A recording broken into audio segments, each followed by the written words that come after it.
Hey guys, welcome back to Tamiya Legends, and once again, thank you for stopping by. So we've got another build day, and we all enjoy a build day, don't we? And a bit of a special one, actually. So if you didn't see the first video on this, I don't want to say I clickbaited it, that's wrong, but I called the video "Was or Is This Tamiya's Most Toxic Release of All Time?"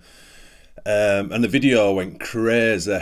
As I'm making this video, it's well over 29,000 views. The funny thing was, I really did expect a lot of hate for this car in the comments, and it was the opposite. Lots of people hadn't seen it, thought it was rather cool, and the people who already knew of it, they just thought it was kind of cool and collectible. So yeah, I was kind of surprised, because anytime I've seen it posted on the Facebook groups, it gets hammered, and that's kind of why I did the first style of video I did. Anyway, so yeah, we're going to build this bad boy, but before we do, I want to just give a massive thank you to my good friend Jason at Pedals RC Shop. He's actually sponsoring today's video. He sent me this with the matching Supreme radio gear, which is mega cool. Yeah, Jason can be found on Instagram and Facebook. I'll put direct links to and a contact email for him in this video's pinned comment and also in this video's description. Check his little RC shop out, it's awesome. And Jason, if you're watching, a massive thank you, my friend. And this video won't get 29,000 views, so don't get giddy. Anyway, yes, that's enough waffle, dribble. Let's just get into it. By the end of this video, I want to have a full chassis finished, wheels and tyres all built up, and I want the radio gear in it. And we'll do the body shell in a second video, because that's going to be quite involved with these decals. So yeah, let's get cracking. Right then, let the build commence. Very straightforward one, this, but it's a classic. First Tamiya car I ever seen in real life was a Grasshopper, which is almost identical to this. So this chassis's got a special place in my heart, to be honest. Number one is just to start putting the rear gearbox together. So, as we always say, let's get cracking. Right, what I forgot to say at the beginning was this is getting built 100% box art, kit standard, but I've thrown away the plastic bushes, and we've got a full bearing set with it, which comprises of 13 of that size. I want to say 1150s. And one 850, which goes there, and I'll probably 1150s are starting to go in the gearbox either side. Zoom in, damn you. There you go. So yeah, that's the only sort of variation away from the standard kit I'm doing. Right, if you've never seen a Grasshopper Hornet gearbox before, where have you been? But that's what it looks like. Very, very basic. And I've gone with Kyosho grease, because I'm a bit weird, and when I've got a grease that's open, I always have to use that. I can't just open a kit tube. Yeah, it's a bit weird, I know, but I bet other people do that.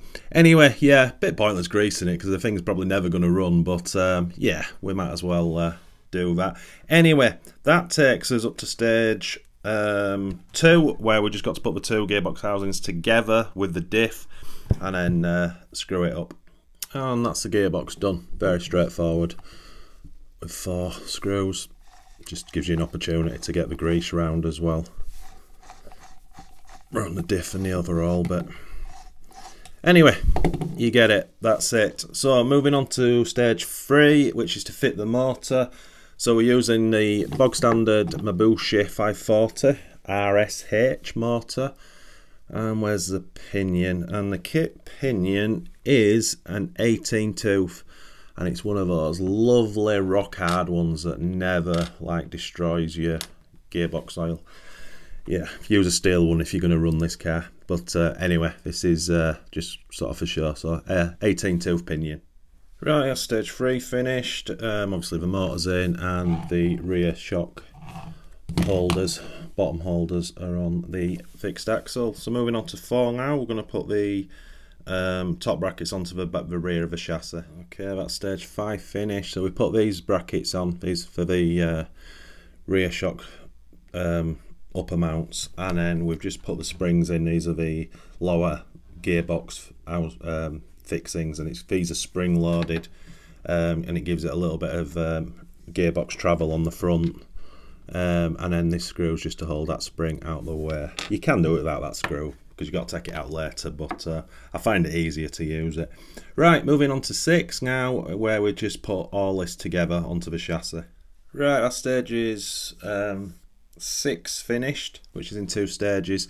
So obviously the 2 side brackets, the bar that goes across, and then you bolt those down, and then you unscrew the screws back out, which releases the spring, which allows it to do this on the spring, and then you put the side bars on, and that is stage 6.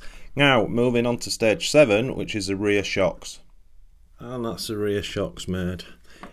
I don't know if anyone will understand what I'm saying, but back in the day, obviously the Grasshopper had friction shocks at the back, and then the Hornet had these oil dampers, and it always looked mega high end to me.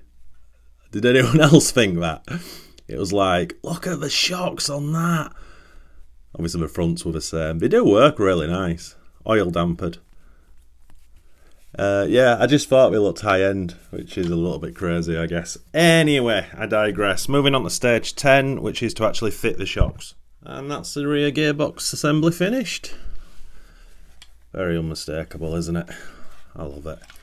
So if you don't know how it works, it's quite straightforward. You got your oil shocks at the back, which do that. And then those springs that I was showing you at the front, they do that, which gives you a little bit of side movement.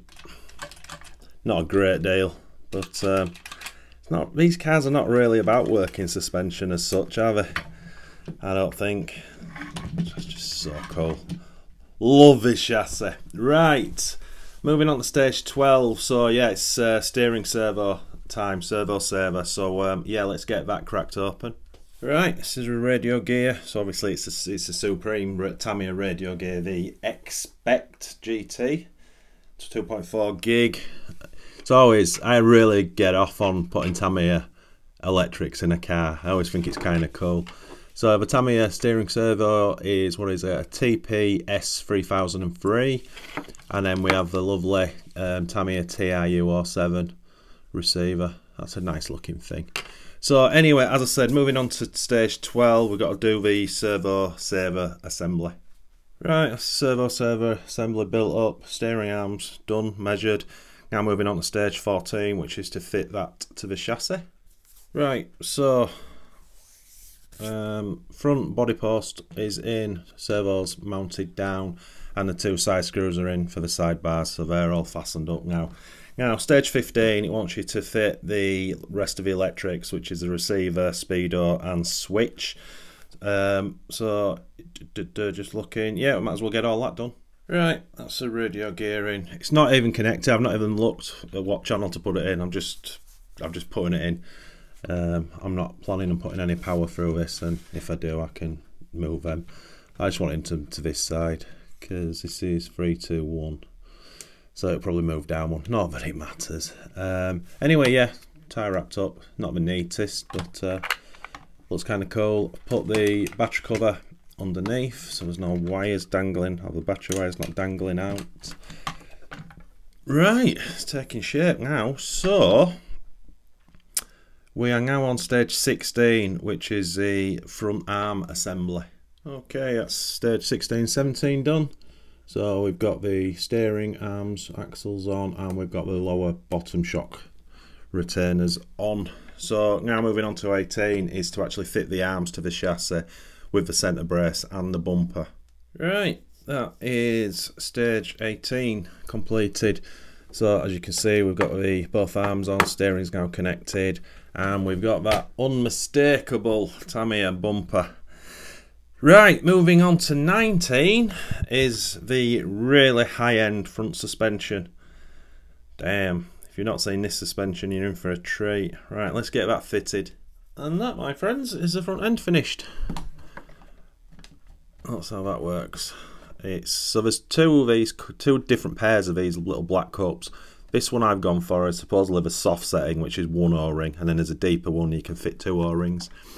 But it's a hopper, so it needs to bounce around.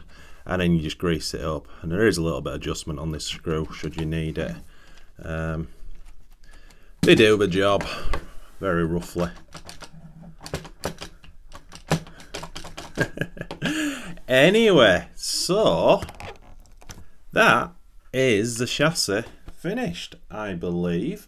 So I've just got to dig out the wheel adapters for it, wheel nuts, 4 bearings. But now I'm going to put the wheels and tyres together, which is not a fantastic job because it's a tight fit getting that centre section in. But there is a really easy technique, which is you just put it all the way in sideways, all the way through.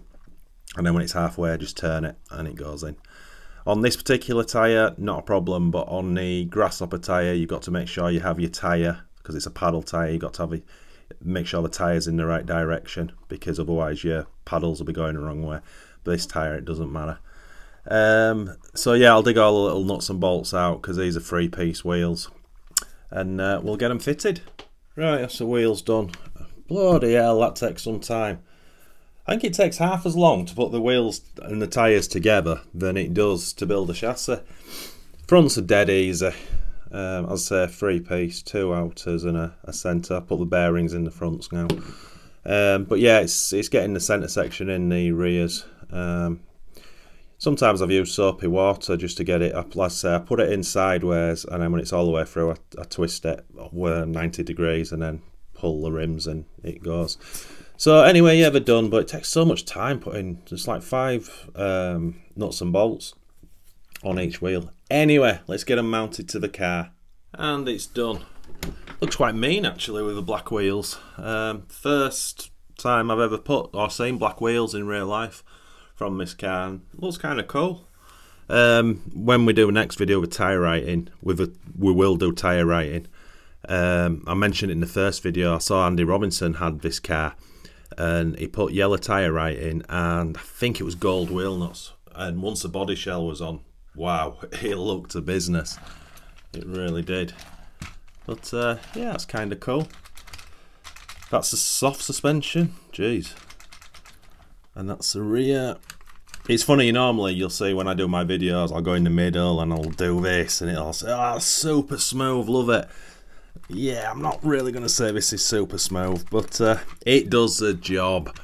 So yeah, bearings in the front, and first opportunity really to spin the diffs, sniff the tyres and push the suspension down, and obviously get that grease around. The diff should be a bit smoother than that, but it needs a battery through it really, but that ain't bad. Yeah, it looks kind of cool. Not a bad. What was that? About 3 hours work. About 3 hours, if that, I guess. I love it. I really like it with those black wheels, you know. That yeah, it gives it a completely different look. And that's it for this one. Really enjoyed that. Really enjoyed that. That was cool.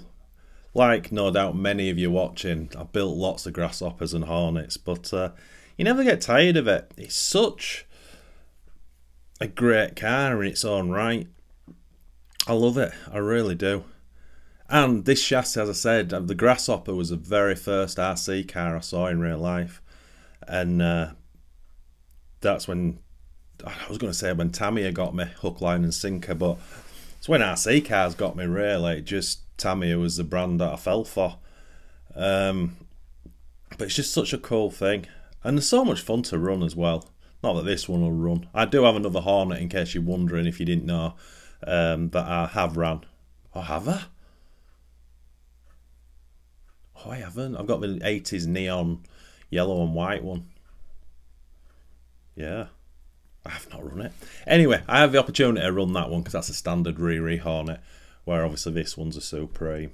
Not a great deal of difference at this stage, I know, but this is more for the collection. Anyway, I digress. That was fun. About 3 hours, plus, and that includes making the video. So, yeah, so next time you see this, it'll be the body shell, and that's the one I'm really looking forward to. So we've got to paint the driver, paint the body, which is all black, and then hopefully do those flame decals justice. Really hope I don't screw that up. And tyre rating. And I need to find some whale nuts. I've got some somewhere. Anyway, so yeah, that's it. Don't forget to check out Pedals RC shop. His contact information, his details are in this video's pinned comment and also in this video's description. And Jason, again, if you're watching, thank you so much, my friend. Didn't actually think I'd be building another Hornet, if I'm honest.